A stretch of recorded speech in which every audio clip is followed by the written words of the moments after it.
చంద్రబాబు నాయుడు ప్రమాణ స్వీకారం రోజున మీరు చిన్న భావోద్వేగానికి గురైనట్టు కూడా మేమందరం అక్కడికొచ్చాం ఆ రోజున. ఎందుకని పార్టీతో అంత అటాచ్‌మెంటా? లేకపోతే చంద్రబాబు నాయుడుతో పర్సనల్‌గా ఉండే ఆ రిలేషనా? పర్సనల్‌గా ఉండే రిలేషను ఆయన జైలు జీవితం గుర్తొచ్చింది ఆ టైంలో. జైల్లో ఉన్న ఎప్పుడైనా ఏ నాయకుడైనా ప్రయాణం చేయొచ్చు కానీ జైలు జీవితం అనేది చేయని తప్పు. చేశాడో ఏదైనా ప్రొసీజర్ ల్యాప్సెస్ ఉండొచ్చు. The way the government has arrested him. ఇది ఎక్కడో వెళ్ళి పడుకున్న వాడిని తలుపు తట్టి పోలీసుల treatment which is not correct. ఏదైనా ఉంటే నోటీసులు ఇవ్వచ్చు, యూ కెన్ ఎంక్వైరీ చేయొచ్చు, విట్నెస్ తీసుకోవచ్చు. ఏదైనా తప్పులు చేసి ఉంటే కావాలంటే నోటీసులు ఇవ్వచ్చు, చట్టపరంగా చేయొచ్చు. తప్పు చేసిన వాడిని వదిలిపెట్టమనేవాళ్ళం కాదు. తప్పు చేసి ఉంటే తప్పు చేసి ఉంటాడని నేను అనుకోవట్లే. ఈవెన్ గవర్నమెంట్ అనుకున్నా సరే దాన్ని ఇన్వెస్టిగేట్ చేసే విధానం వేరే ఉంటుంది.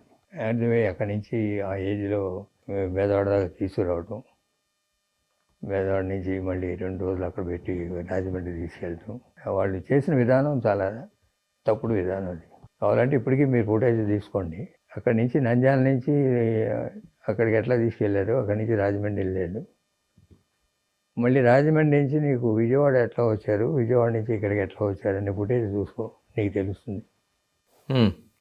ఇంకేం అక్కర్లేదు. గవర్నమెంట్ మారుతుంది అని జరగడానికి అది ఒకటి చాలు. ఓకే. అంటే ఎవడైనా ఒక మనిషి చచ్చిపోయిన తర్వాత మహాత్ముడు అంటారు.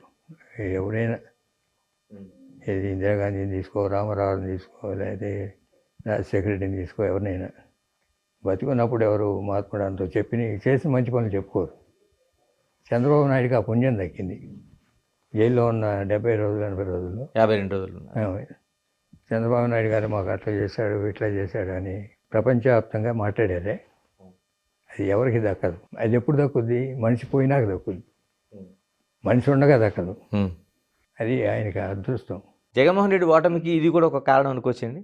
ఈ మెయిన్ కారణం, ఇది కూడా ఒక కారణం కాదు, ప్రధానమైన కారణం. ఇదండి లోకేష్ యువగళం పాదయాత్ర పెట్టి ఆ రోజున గవర్నమెంట్ వ్యతిరేకించి కావాలంటే అరెస్ట్ చేసుకోండి అని చిత్తూరులో ప్రారంభించాడే.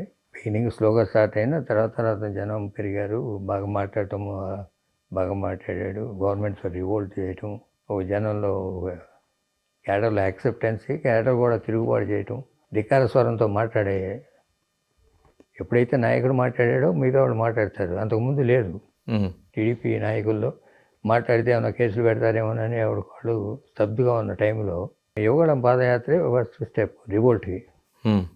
అతనిలో అంతకుముందు అంత క్వాలిటీస్ లేవు. అప్పుడు మంత్రి ఏం చేసిన యువగళం పాదయాత్రలోనే రాడదేలాడు, యాక్సెప్టెన్స్ వచ్చింది, మాట్లాడటం బాగా మాట్లాడాడు.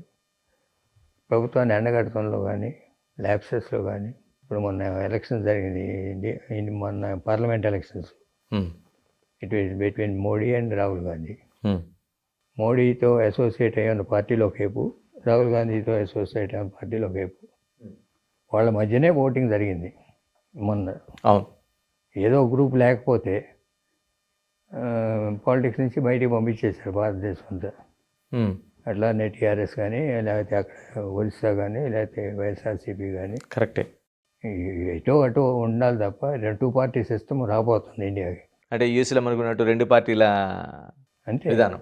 మోడీ డౌన్ఫాల్ స్టార్ట్ అయింది, రాహుల్ గాంధీ పైకి పెరిగింది.